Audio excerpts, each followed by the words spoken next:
project manager at the Mississippi Center for Justice, runs a program aimed at helping boys transition out of the system. That's great.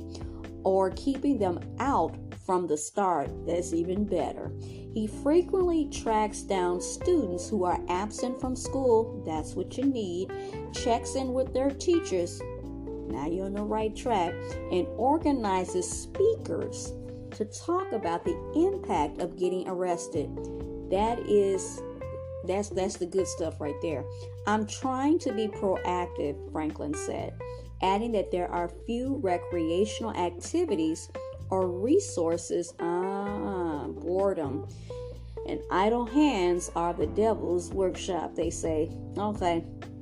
Few recreational activities or resources in rural Mississippi. And it's not just for people who are special needs either, or have any kind of emotional disabilities. Anyone, if you got all that downtime, everything we talk to them about is about not becoming a victim to the system. Efforts like these are critical. Yes, they are, the experts say, since preventing an arrest in the first place, I love preventive, is much easier than helping kids stay out of jail once they've spent time there. Yeah, makes sense. Dennis Daniels, superintendent of the Oakley Youth Development Center, said that Oakley sees so many students with disabilities because communities and schools tend to deal with the behavior before they deal with the disorder. We'll say that again. Deal with the behavior before they deal with the disorder. There's nobody dealing with their disabilities, Daniel said. If you don't get them help in the community, they will get locked up.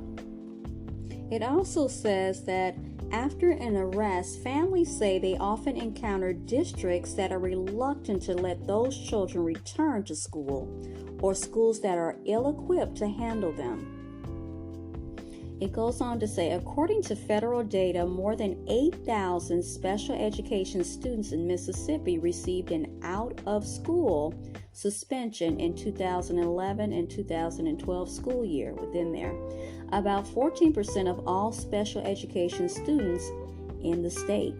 Experts say a suspension can lead to bigger trouble for students later on, including time in jail. By comparison, just 5% of Utah students with special needs were given an out-of-school suspension, one of the lowest rates in the country.